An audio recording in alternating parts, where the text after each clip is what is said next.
الحمد لله رب العالمين والصلاة والسلام على سيد الأنبياء وخاتم المرسلين وعلى آله وصحبه ومن تبعهم بإحسان إلى يوم الدين. أما بعد فأعوذ بالله من الشيطان الرجيم. بسم الله الرحمن الرحيم. يا أيها الذين آمنوا كتب عليكم الصيام كما كتب على الذين من قبلكم لعلكم تتقون. وقال رسول الله صلى الله عليه وسلم: من صام رمضان إيمانا واحتسابا غفر له ما تقدم من ذنبه ومن قام رمضان إيمانا واحتسابا غفر له ما تقدم من ذنبه او كما قال عليه السلام. صدق اللہ وصدق رسولہ النبی الکریم. محبت سے درود شریف پڑھ لیجئے سب حضرات صلی اللہ علیہ وسلم. محترم بزرگوں اور عزیز بھائیوں، آج الحمدللہ رمضان المبارک کا پہلا جمعۃ المبارک ہے. اللہ تعالیٰ کا بے پایاں کرم اور شکر ادا کرتے ہیں کہ اس نے زندگی میں ایک مرتبہ پھر 720 گھنٹے اور 43,200 منٹ کی صورت میں یہ مبارک لمحات ہمیں نصیب فرمائے. محبوب کریم علیہ الصلاۃ والتسلیمات ماہ رمضان مبارک کی آمد سے پہلے اور رمضان مبارک کی آمد پر جو دعائیں کرتے تھے، 7 کے قریب دعائیں کتب حدیث میں مذکور ہیں. حضرت عبادہ ابن صامت فرماتے ہیں کہ نبی کریم علیہ الصلاۃ والتسلیمات ہمیں یہ دعا سکھایا کرتے تھے: اللہم سلمنی لرمضان. اے اللہ مجھے رمضان کے لیے تندرست و توانا، صحیح اور عافیت کے ساتھ رکھ. وسلم رمضان علی، اور رمضان کو میرے لیے صحت اور سلامتی والا بنا. وسلمہ لی متقبلا، اور رمضان کو میرے لیے سلامتی کے ساتھ قبولیت والا بنا. سیدنا علی کرم اللہ وجہہ فرماتے ہیں کہ نبی کریم علیہ الصلاۃ والتسلیمات جب رمضان مبارک کا چاند دیکھتے تو قبلہ کی طرف رخ کر کے یہ دعا کیا کرتے تھے: اللہم احلہ علینا بالامن والایمان والسلامت والعافیت المجللہ. اے اللہ اس چاند کو ہمارے لیے امن و سلامتی، امن و امان، سلامتی اور عافیت دارین کے ساتھ نکلا ہوا چاند بنا. ودفاع الاسقام، اور بیماریوں سے بچاؤ کا مہینہ بنا.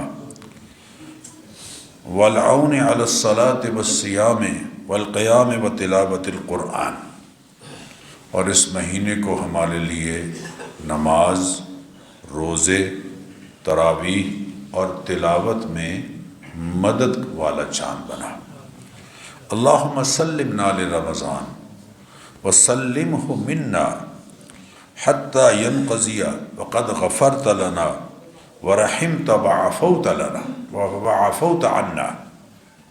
اے پروردگار، ہمیں رمضان کے لیے اور رمضان کو ہمارے لیے سلامتی اور عافیت والا بنائے رکھنا، اور رمضان اس حال میں مکمل ہو کہ آپ نے ہماری خطائیں، ہماری بخشش فرما دی اور ہم پر رحم فرما دیا اور ہمارے قصور معاف کر دیے ہوں. اللہ اپنے کرم سے ہم سب کی طرف سے یہ دعائیں قبول فرمائے. تاریخی حوالے سے بھی ماہ رمضان مبارک مسلمانوں کے ہاں بڑا اہم مہینہ ہے۔ سورہ علق کی پہلی 5 آیات کی صورت میں وحی کے نزول کا آغاز نبوت کے پہلے سال ماہ رمضان مبارک میں ہوا ہے۔ شہر رمضان الذی انزل فیہ القرآن انا انزلناہ فی لیلۃ القدر۔ 10 نبوی 11 ماہ رمضان مبارک کو ام المؤمنین سیدہ خدیجہ الکبریٰ رضی اللہ تعالی عنہا کا 64 سال کی عمر میں انتقال ہوا۔ ماہ رمضان سن 2 ہجری میں غزوہ بدر ہوا، جس کو قرآن نے یوم الفرقان کہا ہے۔ حق اور باطل کے درمیان فرق کرنے والی جنگ، جو 2 نیشن تھیوری کی بنیاد پر لڑی جانے والی پہلی جنگ ہے۔ اس لڑائی میں عام طور پر 313 کا عدد ذکر کیا جاتا ہے۔ 303 افراد شریک ہوئے۔ 7 کو نبی اکرم صلی اللہ علیہ وسلم نے مدینہ منورہ میں چھوڑا۔ 1 فرد زخمی حالت میں راستے سے واپس بھیجے گئے اور 2 افراد کو کفار کے لشکر کی جاسوسی کے لیے بھیجا گیا تھا۔ ان سب کو بدری صحابہ کہا جاتا ہے۔ یوں 313 کا عدد پورا ہوتا ہے۔ اسی طرح ذوالفقار تلوار اسی جنگ میں مال غنیمت میں نبی اکرم صلی اللہ علیہ وسلم کو حاصل ہوئی۔ 8 ہجری ماہ رمضان مبارک میں فتح مکہ ہوئی، جس کو فتح مبین قرآن کریم نے کہا ہے۔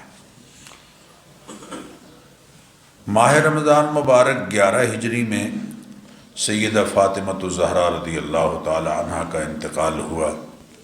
ماہ رمضان 32 ہجری میں دور عثمانی میں سیدنا عثمان رضی اللہ عنہ کے دور میں 86 یا 88 سال کی عمر میں حضرت عباس، جو نبی اکرم صلی اللہ علیہ وسلم کے چچا ہیں، ان کا انتقال ہوا۔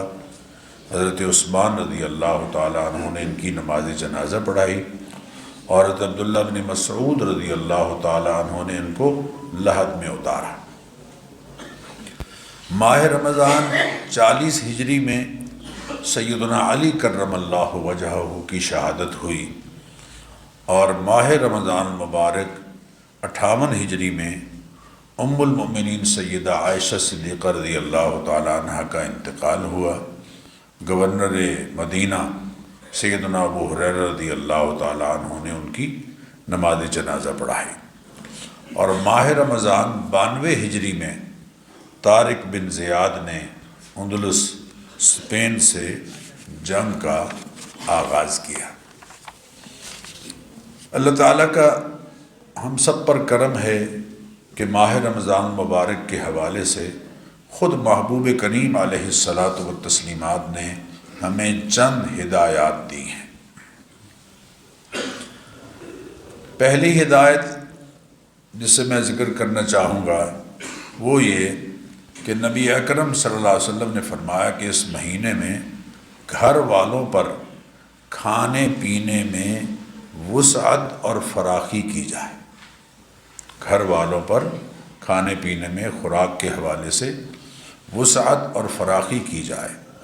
آپ صلی اللہ علیہ وسلم نے ارشاد فرمایا، جاءکم شہر رمضان المبارک، ماہ رمضان مبارک تمہارے پاس آ گیا ہے، فقدموا فیہن النیہ، فقدموا فیہن النیہ، اس مہینے میں سب سے پہلے تو اپنی نیت درست کر لو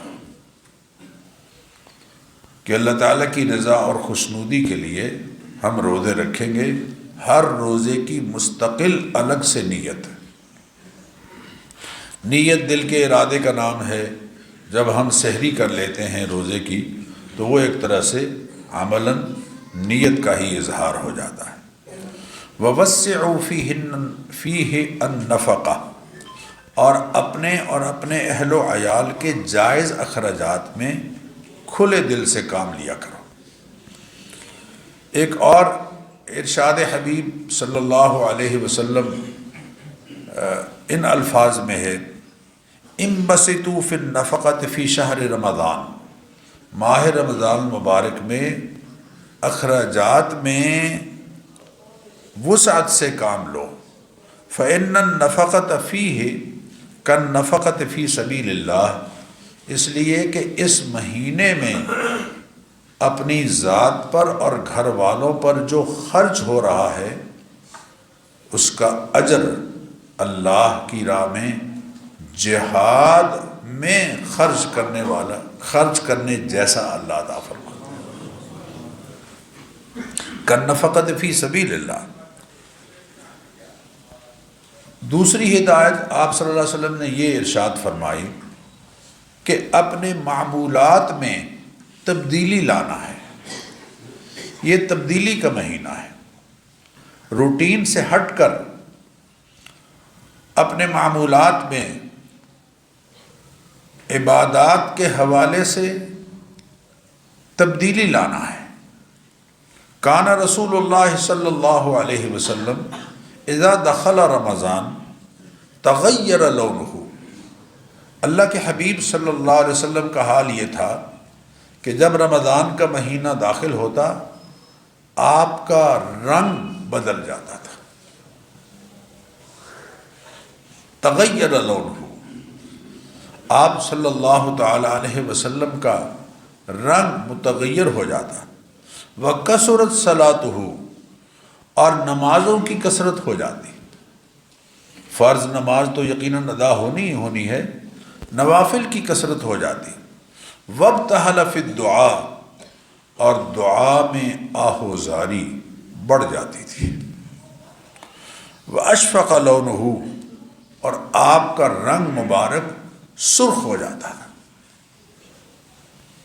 تبدیلی کی کیفیت حضرت عبداللہ بن عباس رضی اللہ تعالیٰ عنہما کی ایک تفصیلی روایت میں اس طرح سے ہے کہ جس شخص نے اس ماہ مبارک میں کوئی نشے والی چیز پی یا کسی مومن پر بہتان لگایا یا کوئی کبیرہ گناہ کیا تو اللہ تعالیٰ اس کے سال بھر کے نیک اعمال کی برکات ختم کر دے۔ لہذا ماہ رمضان مبارک میں بے احتیاطی بالکل نہیں کرنی ہے۔ ویسے تو مومن بہت محتاط زندگی گزارتا ہے، جس کا یہ عقیدہ ہے قرآن کی آیت کی روشنی میں کہ وَاعْلَمُوا، لوگو جان لو، ان اللہ یحول بین المرء وقلبہ، کہ اللہ تعالیٰ کی ہستی تمہارے وجود اور تمہارے دل کے درمیان حائل ہے، اتنا قریب ہے۔ نحن اقرب الیہ من حبل الورید، ہم شاہ رگ سے بھی زیادہ اپنے علم اور قدرت کی صورت میں تمہارے قریب ہیں۔ ما یلفظ من قول الا لدیہ رقیب عتید، کوئی زبان سے لفظ نکالتا ہے تو ایک کڑا نگران اس کو محفوظ کر لیتا ہے۔ جس کا قرآنی آیات کی روشنی میں یہ عقیدہ ہے وہ بے احتیاطی کی زندگی نہیں گزار سکتا۔ حضرت عثمان رضی اللہ تعالیٰ عنہ نے اپنی گفتگو میں یہ کہا تھا اپنے خطبے میں کہ جب سے میں نے اپنا دایاں ہاتھ بیعت کے لیے اللہ کے حبیب کے ہاتھ میں دیا ہے تب سے ساری عمر میں نے یہ ہاتھ شرمگاہ کو نہیں لگنے دیا ہے۔ محتاط۔ حضرت ابو سعید خدری فرماتے ہیں کہ نبی کریم علیہ الصلاۃ والتسلیمات نے فرمایا کہ رمضان کی راتوں میں پڑھی گئی ہر نماز کے ہر سجدے پر اللہ تعالیٰ کے ہاں سے 2500 نیکیاں لکھی جاتی ہیں، اور تراویح میں یقینی بات ہے آپ مسلسل سجدے میں ہوتے ہیں، اور روزہ دار کے لیے صبح سے لے کر غروب آفتاب تک 70,000 فرشتے اللہ تعالی سے بخشش طلب کرتے ہیں۔ لہذا رمضان مبارک کو نیکیوں کا سیزن سمجھ کر خوب کمائیں۔ یہ رمضان نیکیوں میں اضافے کا جو پیکج لے کے آیا ہوا ہے، اس سے بھرپور فائدہ اٹھائیے حضرات۔ رمضان مبارک کے روزے ہجرت نبوی کے 18 ماہ بعد فرض ہوئے۔ تحویل قبلہ کا حکم اس سے قریباً 1.5-2 ماہ پہلے آ چکا تھا۔ رمضان کا روزہ بدنی عبادت ہے اور ارکان اسلام میں سے تیسرا رکن ہے۔ بنی الاسلام علی 5، اسلام کی بنیاد 5 ارکان پر ہے۔ شہادت اللہ الہ الا اللہ وان محمد الرسول اللہ، سب سے پہلے تو کلمہ شہادت ہے، وإقام الصلاۃ، اور نماز کی پابندی ہے، وإیتاء الزکوٰۃ، زکوٰۃ کی ادائیگی ہے، والحج، اور حج ہے، وصوم رمضان، اور رمضان کے مہینے کے روزے ہیں۔ چنانچہ ارشادات نبویہ اور قرآنی آیات کی روشنی میں روزے کی فرضیت اجماع امت سے ثابت ہے، قرآن سے، حدیث سے اور اجماع امت سے ثابت ہے۔ لہذا رمضان مبارک کے روزے رکھنا ہر عاقل بالغ مسلمان مرد اور عورت، ہر عاقل بالغ صحت مند مقیم مسلمان مرد اور عورت پر فرض عین ہے، فرض عین۔ رمضان کے روزوں کی فرضیت کا انکار کرنے والا دائرہ اسلام سے خارج ہو جاتا ہے۔ جو لوگ یہ کہتے ہیں کہ جی رمضان کے روزے وہ رکھیں جن کے ہاں راشن نہیں ہے، خوراک نہیں ہے، وہ کفریہ کلمہ کہہ رہے ہیں۔ اور چونکہ قرآنی آیات کا اور صحیح احادیث کا انکار ہوگا، اس لیے یہ کفر ہے، اور بغیر شرعی عذر کے رمضان مبارک کے روزوں کو چھوڑنے والا کبیرہ گناہوں کا ارتکاب کر رہا ہے۔ حضرت عمارہ ابن حزم فرماتے ہیں، نبی کریم علیہ الصلاۃ والتسلیمات نے ارشاد فرمایا، یہ حدیث بہت توجہ طلب ہے، فرمایا اربع فرضہن اللہ فی الاسلام فمن جاء بثلاث لم یغنین عنہ شیئا حتی یأتی بہن جمیعا، الصلاۃ والزکوٰۃ وصیام رمضان وحج البیت۔ اللہ تعالیٰ نے اسلام میں 4 چیزیں فرض کی ہیں، جو شخص ان میں سے 3 کو ادا کرے، جو شخص ان میں سے 3 کو ادا کرے تو وہ اس کو پورا کام نہیں دیں گی جب تک کہ سب کو ادا نہ کرے۔ اور وہ 4 چیزیں کون سی ہیں؟ نماز، زکوٰۃ، روزہ اور حج۔ یہ مکمل پیکج ہے اور اسے مکمل ادا کرنا ہے۔ اور اللہ تعالیٰ نے ان اعمال کو بہت سی کمیوں کمزوریوں میں کفارہ بنا دیا ہے۔ حضرت حذیفہ فرماتے ہیں کہ نبی کریم علیہ الصلاۃ والتسلیمات نے ارشاد فرمایا، فتنۃ الرجل فی اہلہ و مالہ و جارہ، آدمی اپنے اہل و عیال، اپنے مال اور اپنے پڑوسیوں کے بارے میں کمی زیادتی کی صورت میں جو غفلت کرتا ہے، تو کفرها الصلاۃ والصیام والصدقہ، اللہ تعالیٰ قیامت کے دن نمازوں کی وجہ سے، روزوں کی وجہ سے اور صدقے کی وجہ سے اسے صدقے کو کفارہ بنا کر اسے معاف فرما دیں گے۔ روزہ انسانی بدن کی زکوٰۃ ہے اور صحت کی بحالی کا ذریعہ ہے۔ نبی اکرم صلی اللہ علیہ وسلم نے فرمایا، لِكُلِّ شَيْءٍ زکوٰۃ وزکوٰۃ الجسد الصوم، ہر چیز میں اللہ تعالیٰ نے زکوٰۃ کا نظام رکھا ہے، اور جسم کی زکوٰۃ روزہ ہے۔ یہی وجہ ہے کہ آج کا جو جسمانی حوالے سے ماہر ڈاکٹر ہے، مسلمان ہو یا غیر مسلم، وہ روزے پر اصرار کرتا ہے، اور یہ جو مہینے میں 3 روزے رکھے گئے ہیں حضور اکرم صلی اللہ علیہ وسلم کی سنت کے طور پر ایام 20 کے، اس سے انسانی جسم جو ہے اس کا سارا سسٹم اوورہال ہو جاتا ہے۔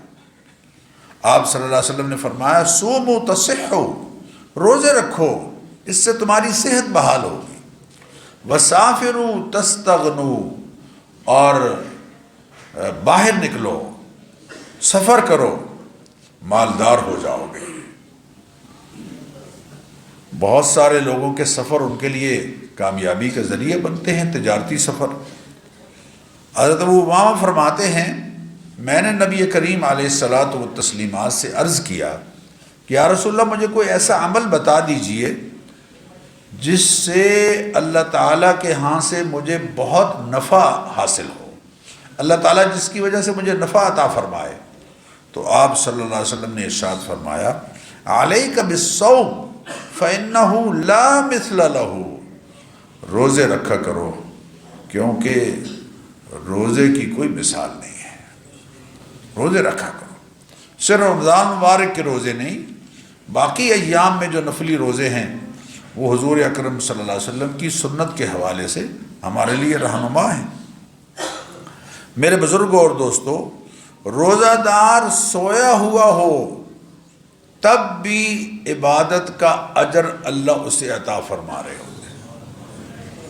بہت خوبصورت بات فرمائی کہ نوم الصائم عبادت، روزہ دار کی نیند بھی عبادت ہے کیونکہ روزہ چل رہا ہے اس دوران۔ وصمتہ تسبیح، اور اس کی خاموشی بھی تسبیح ہے۔ وعملہ مضاعف، اور اس کے عمل کو مسلسل بڑھایا جا رہا ہوتا ہے۔ ودعاؤہ مستجاب، اور اس کی دعائیں اللہ تعالیٰ کے ہاں یقیناً قبول ہوتی ہیں۔ وذنبہ مغفور، اور اس کے گناہوں کی بخشش کا روزہ ذریعہ بن رہا ہوتا ہے۔ آپ صلی اللہ علیہ وسلم نے فرمایا لکل عبد دعوت مستجاب، ہر روز روزہ رکھنے والے کی ایک دعا یقیناً اللہ قبول فرماتے ہیں۔ اور آپ صلی اللہ علیہ وسلم نے رمضان مبارک کے بارے میں فرمایا کہ میری امت کو اللہ تعالیٰ نے اس مہینے میں خاص طور پر 5 چیزیں عطا فرمائی ہیں جو اور کسی امت کو نہیں ملی۔ ان میں سے ایک یہ ہے والذی نفس محمد بیدہ لخلوف فم الصائم اطیب عند اللہ من ریح المسک، کہ معدے کے خالی ہونے کی وجہ سے جو ایک مہک سی اٹھتی ہے وہ اللہ تعالیٰ کے ہاں مشک، کستوری اور عنبر سے بھی زیادہ پسندیدہ ہے۔ اور دوسرے یہ کہ روزہ دار کے لیے دریاؤں کی مچھلیاں تک بخشش کی دعا کرتی ہیں، اور یہ دعا افطار تک کرتی رہتی ہے۔ سبحان اللہ۔ اور تیسرے یہ کہ اس کے لیے ہر روز رمضان کے مہینے ہر روز جنت سجائی جاتی ہے۔ اور چوتھے یہ کہ شیاطین کے سرغنے اس میں گرفتار ہو جاتے ہیں، شیاطین کے سرغنے گرفتار ہو جاتے ہیں، لیکن اس کے چیلے ذخیرہ اندوزی کی صورت میں اور منافع خوری کی صورت میں، بعض تاجروں کی شکل میں پھر بھی اپنا کام جاری رکھتے ہیں۔ نفس تو پھر بھی موجود رہتا ہے نا جی۔ اور رمضان کی آخری رات، اللہ کے حبیب نے فرمایا رمضان کی آخری رات روزہ داروں کے لیے بخشش کا اعلان کیا جاتا ہے۔ میرے بزرگوں اور دوستوں، رمضان کا روزہ اسلامی برادری میں مساوات کا درس دیتا ہے، صبر و تحمل کا مزاج پیدا کرتا ہے، نعمتوں کی قدر اور شکر اور تقوی اور یقین میں اضافہ پیدا کرتا ہے۔ سب لوگ روزہ رکھ رہے ہیں الحمدللہ، ایک ثقافت اسلامیہ ہے جس کا اظہار ہو رہا ہے، اور روزہ جسمانی بیماریوں خصوصاً معدے کے امراض اور بلغمی بیماریوں میں بہت مفید ہے۔ روزے کا انسان کے نظام انہضام یعنی ہاضمے کا جو نظام ہے اور خصوصاً جگر پر خاص مفید اثر ہوتا ہے۔ معدے، آنتوں، لبلبہ اور لعابی غدود وغیرہ کو آرام ملتا ہے۔ اسی لیے میں آپ سے درخواست کروں گا کہ افطاری کو 3 مرحلوں میں تقسیم کریں۔ لوگوں کو یہ غلط فہمی ہے کہ جناب اگر 3 پراٹھے کھائیں گے تو ایک تو ظہر تک چلے گا اور دوسرا عصر تک چلے گا اور تیسرا مغرب تک چلے گا، یا اگر گھٹا پانی پی لیں گے تو وہ پانی جو ہے وہ دیر تک رہے گا۔ بالکل ایسا نہیں ہے، بالکل ایسا نہیں۔ اس لیے افطاری کو 3 حصوں میں تقسیم کریں۔ پہلے مرحلے میں اذان ہوتے ہی کھجور اور دودھ کے ساتھ یا ہلکے مشروب کے ساتھ، بشرطے کہ وہ پیپسی اور کولا وغیرہ نہ ہو، اس سے افطار کریں، اور تھوڑے سے پھلوں کی چاٹ وغیرہ اگر لینا چاہتے ہیں لے لیں۔ اس کے بعد نماز کے آدھ گھنٹے کے بعد پھر کھانا کھائیں اور عشاء کے لیے آنے سے پہلے چائے پی لیں۔ اگر اس طرح سے آپ ترتیب رکھیں گے تو آپ کو بڑی آسانی ہوگی۔ میرے بزرگوں اور دوستوں، جگر، انسان کا جو جگر ہے، کھانا ہضم کرنے میں اپنے کردار کے علاوہ 15 مزید عمل کر رہا ہوتا ہے۔ انسان کا جگر 15 مزید عمل کر رہا ہوتا ہے، لہذا روزے کے ذریعے جگر کو 4 یا 6 گھنٹے یقیناً آرام مل جاتا ہے، جو روزے کے بغیر ممکن نہیں، کیونکہ بے حد معمولی مقدار کی خوراک، حتیٰ کہ 1 گرام کے 10ویں حصے کے برابر بھی معدے میں داخل ہو جائے تو پورے نظام ہضم کا کمپیوٹر چل پڑتا ہے، اپنا کام شروع کر دیتا ہے، اور جگر فوراً مصروف عمل ہو جاتا ہے۔ روزہ جگر کی اس طرح کی مصروفیت سے اسے بچا کر جسم کے لیے مفید دوسرے عمل کے لیے فارغ کر دیتا ہے۔ ہارون الرشید کے دربار میں ایک عیسائی پادری جو بڑا اچھا معالج بھی تھا، وہ آیا اور اس نے بادشاہ سے کہا کہ میں آپ سے ایک بات کرنا چاہتا ہوں۔ میں پوچھتا ہوں کہ تم کہتے ہو کہ قرآن کریم میں تمام زندگی کے اصول اللہ نے رکھ دیے ہیں، بیان کر دیے ہیں، کیا قرآن کریم میں انسانی صحت کے حوالے سے بھی کوئی اصول موجود ہے؟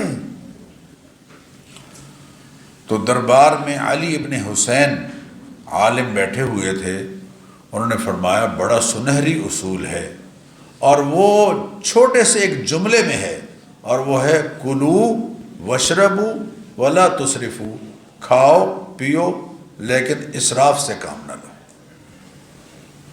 تو اس نے تسلیم کیا کہ یہ گولڈن ایک اصول ہے، اور کیا تمہارے نبی صلی اللہ علیہ وسلم نے تعلیمات کے ساتھ جسمانی صحت کے حوالے سے بھی کوئی اصول بتایا ہے؟ تو انہوں نے فرمایا ہاں، آپ صلی اللہ علیہ وسلم نے فرمایا کہ معدہ تمام بیماریوں کی بنیاد ہے، تم جسم کو وہ دو جس کی اسے ضرورت ہے، اور پرہیز علاج سے بہتر ہے۔ جب یہ بات کہی تو اس نے کہا واقعتاً قرآن بھی مکمل ہے اور حدیث بھی مکمل ہے۔ میرے بزرگوں اور دوستو، یہ روزے سے معدے سے نکلنے والی رطوبتوں میں توازن پیدا ہوتا ہے، رطوبتوں میں توازن پیدا ہوتا ہے۔ اس لیے میں آپ سب سے عرض کروں گا کہ روزہ کھولتے ہی چائے سے اور یہ پیپسی اور مرنڈا وغیرہ اور یہ جتنی ہیں ڈرنکس ہیں ان سے پرہیز کریں. خالی معدہ سگریٹ نہ پئیں، معدے کے السر کا شدید خطرہ ہے. روزہ آنتوں کو آرام اور توانائی فراہم کرتا ہے. روزے سے دوران خون میں کمی آتی ہے، گردوں کو آرام ملتا ہے. روزہ دائمی نزلے، ہائی بلڈ پریشر اور سگریٹ نوشی سے نجات کا ایک بہترین ذریعہ ہے. اور لعاب بنانے والے غدود اور گردن کے غدود اور لبلبہ کے غدود روزے کی وجہ سے آرام پاتے ہیں. اور ماہرین کی رائے ہے کہ رمضان مبارک میں عبادات کی کثرت سے انسان کا نروس سسٹم اور اعصابی نظام سکون پاتا ہے اور انسان اعصابی دباؤ سے نکلتا ہے. اسی لیے قرآن کریم میں اللہ نے فرمایا کہ وَأَن تَصُومُوا خَيْرٌ لَكُمْ، روزے رکھو اس میں تمہاری بہتری ہے. ایک حکیم نے کہا تھا کہ تمہاری کتاب اور تمہارے رسول نے جعلی نوس کے لیے کوئی طب نہیں چھوڑی ہے، یہ کہہ کر کہ روزے رکھو صحت مند رہو گے. اسی لیے ہر عاقل بالغ صحت مند مقیم مسلمان مرد اور عورت پر رمضان کے روزے فرض ہیں. میں آپ سے عرض کروں گا، اس پر ذرا توجہ دیجیے کہ بچے اور بچیاں قمری سال کے حساب سے 15 سال کے ہو جائیں تو ان پر روزہ فرض ہو جاتا ہے. بلکہ اس سے پہلے جو ہم خوراکیں بچوں کو کھلا رہے ہیں اس کی وجہ سے بچے آج کل پہلے بالغ ہو رہے ہیں. بلوغت کی نشانیاں بیٹیوں میں اور بچوں میں ظاہر ہو جائیں تو ان پر روزہ فرض ہے. لیکن اس عمر سے پہلے بلوغت کی علامات میں نے کہا ظاہر ہو جائیں تو ان پر روزہ رکھنا فرض ہے. بیمار روزہ چھوڑ سکتا ہے، حاملہ عورت اور دودھ پلانے والی عورتیں وہ روزہ چھوڑ سکتی ہیں. اور اگر یعنی حمل کو نقصان پہنچنے کا خدشہ ہو تو چھوڑ سکتی ہیں، بعد میں قضا کریں. رخص للشیخ الکبیر ان یفطر ویطعم عن کل یوم مسکینا ولا قضاء علیہ.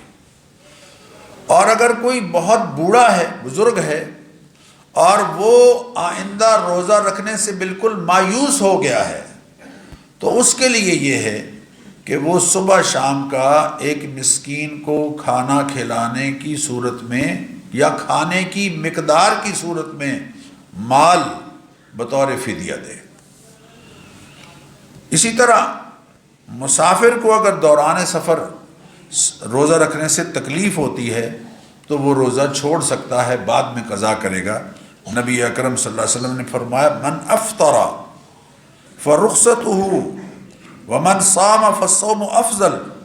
روزے کی یعنی سفر کی حالت میں اگر روزہ چھوڑتا ہے تو اس کو رخصت ہے، لیکن اگر رکھ سکتا ہے تو اسے رکھنا چاہیے.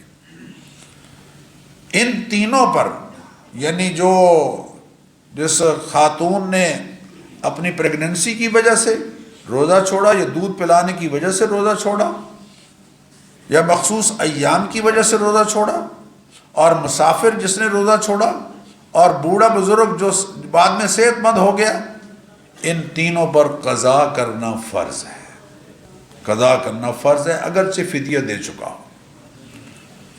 فدیہ صرف وہ دے جو روزہ رکھنے سے بالکل معذور ہو گیا ہو اور آئندہ کے لیے مایوس اور نا امید ہو گیا. فدیہ اگرچہ ایک صدقہ فطر کے برابر ہے، لیکن بہتر یہ ہے کہ اپنے گھر میں 3 وقت کے کھانے کا حساب لگا کر اتنی رقم ہر دن کے حساب سے دے، ہر دن کے حساب سے دے. الا ان فی الفدیۃ یجوز طعام الاباحۃ اکلتان مشبعتان. 2 وقت کا کھانا جو عام طور پر گھروں میں کوئی صاحب لیتے ہیں، اس کے مقدار کے حساب سے وہ صدقہ فدیہ کے طور پر دے۔ فدیہ رمضان مبارک کے شروع ہونے سے پہلے دینا درست نہیں ہے۔ رمضان شروع ہو جائے تو پھر سارے مہینے کا فدیہ دیا جا سکتا ہے، ایک فرد کو بھی دیا جا سکتا ہے اور ایک سے زائد افراد کو بھی دیا جا سکتا ہے۔ لیکن یہ خیال رکھیں کہ کسی غریب مسلمان کو دیا جائے تاکہ وہ اس سے روزے رکھ لے۔ کسی ایسے ملک سے کوئی بندہ آیا ہے جہاں رمضان پہلے شروع ہو گیا، جیسے سعودی عرب وغیرہ، تو یہاں آ کر مقامی لوگوں کے ساتھ روزے رکھے گا، چاہے اس کے 31 ہی کیوں نہ ہو جائے، چاہے اس کے 31 ہی کیوں نہ ہو جائے۔ اگر ایسی جگہ گیا جہاں عید 29 روزے پورے ہونے سے پہلے آ گئی، اس کے 29 روزے پورے ہونے سے پہلے آ گئی، تو عید تو مقامی لوگوں کے ساتھ کرے گا اور باقی رہ جانے والا ایک روزہ قضا کرے گا۔ رمضان مبارک کے روزے کے حوالے سے میں نے عرض کیا ہے کہ نیت بہت ضروری ہے، ہر روزے کی الگ سے نیت، اور سحری کھانا یہ نیت کے قائم مقام ہو جاتا ہے۔ ایک بہت ضروری بات جس کی طرف میں آپ کی توجہ چاہوں گا سب کی، وہ یہ کہ ہمارے ہاں اذان فجر کی جو اذان ہے وہ طلوع صبح صادق کے بعد ہوتی ہے، وہ طلوع صبح صادق کے بعد ہوتی ہے، لہذا اذانوں کے درمیان کھانے پینے سے، کھاتے رہنے سے یا چائے پیتے رہنے سے روزہ نہیں ہوگا۔ وہ جو ایک روایت حضرات ذکر کرتے ہیں، وہ دور نبوی میں 2 مؤذن تھے، یہ بات سمجھنے والی ہے۔ دور نبوی میں حضرت بلال رضی اللہ تعالیٰ عنہ پہلی اذان کہتے، وہ اذان لوگوں کو جگانے کے لیے ایک طرح سے ہوتی تھی، جس کو آج کل ہم تہجد کی اذان کہہ سکتے ہیں۔ اس دوران میں کھانے پینے کی یقیناً اجازت، لیکن جو نابینا صحابی ہیں وہ جب اذان کہتے تو ان کو پہلے بتا دیا جاتا تھا کہ اب طلوع صبح صادق ہو گئی۔ اس اذان پر بالکل وہ اذان ہوتی ہی تب تھی جب طلوع صبح صادق ہو۔ آج کل تو منٹوں سیکنڈوں کے حساب سے وقت بالکل واضح ہے، اور ہمارے ہاں جو اذان ہوتی ہے یا اعلان ہوتا ہے وہ طلوع صبح صادق کے بعد ہوتا ہے، لہذا اس اذان کے درمیان کھاتے رہنا بالکل غلط ہے، پانی پینا بالکل غلط ہے۔ اس سے پہلے ہمیں روزہ جو ہے بلکہ 2-3 منٹ احتیاطاً پہلے ہی رک جانا چاہیے۔ جو اس اذان کے درمیان کھائے گا پیے گا اس کا روزہ نہیں ہوگا۔ اس مہینے میں خاص طور پر اللہ تعالیٰ سے مانگنے اور دعاؤں کا معمول بنائیے۔ حضور اکرم صلی اللہ علیہ وسلم نے فرمایا، ثلاثۃ، 3 آدمی ایسے ہیں لا ترد دعوتہم، ان کی دعا رد نہیں ہوتی۔ الصائم حین یفطر، روزہ دار جب وہ افطار کر رہا ہوتا ہے، جب افطار کر رہا ہوتا ہے تو افراتفری نہ مچی رہے، بلکہ سب لوگ دعاؤں میں مشغول ہو جائیں، گھر کے افراد۔ والامام العادل، اور انصاف کرنے والا حکمران جو دعا کرتا ہے اللہ تعالیٰ اسے قبول فرماتے ہیں۔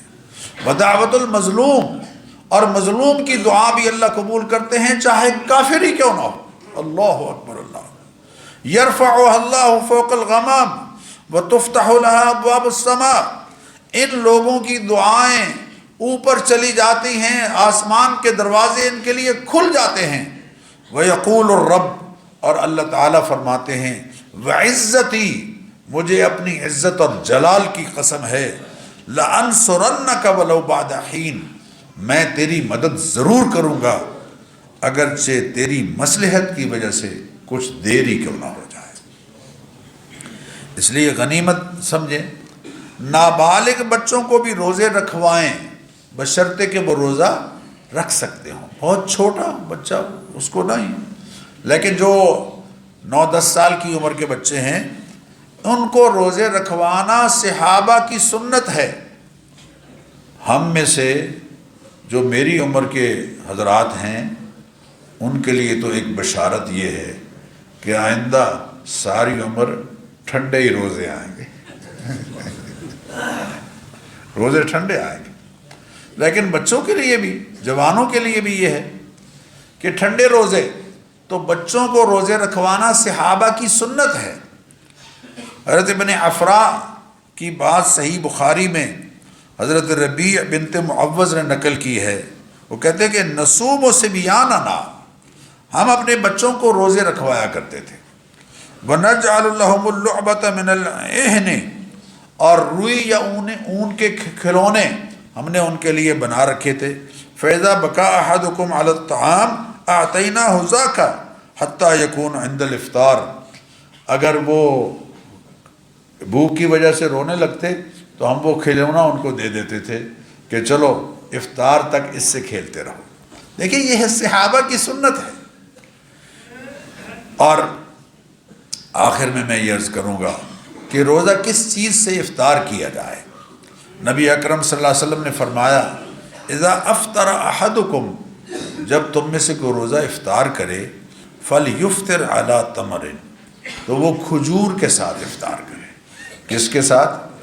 کھجور کے ساتھ۔ یہ جو ہمارے ہاں مشہور ہے نا کہ کھجور نہ ہو تو نمک کے ساتھ، یہ غلط مشہور ہے۔ فَإِذَا أَفْطَرَ أَحَدُكُمْ فَلْيُفْطِرْ عَلَى تَمْرٍ، جب تم میں سے کوئی روزہ افطار کرے تو کھجور کے ساتھ افطار کرے۔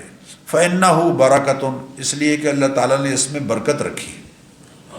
کھجور، میٹھی کھجور جو ہے وہ جسم میں فوری طور پر محلول ہو جاتی ہے، گھل جاتی ہے، اور جسم کی ضرورتوں کے لیے بہترین ہے۔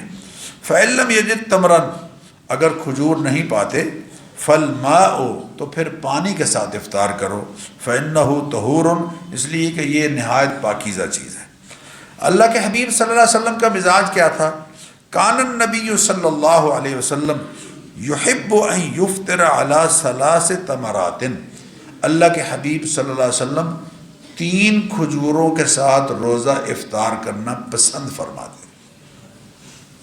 کتنی کھجوریں؟ او شیء لم تصبہ النار، یا ایسی چیز استعمال کرتے افطاری کے لیے جو آگ پر پکی نہ ہو۔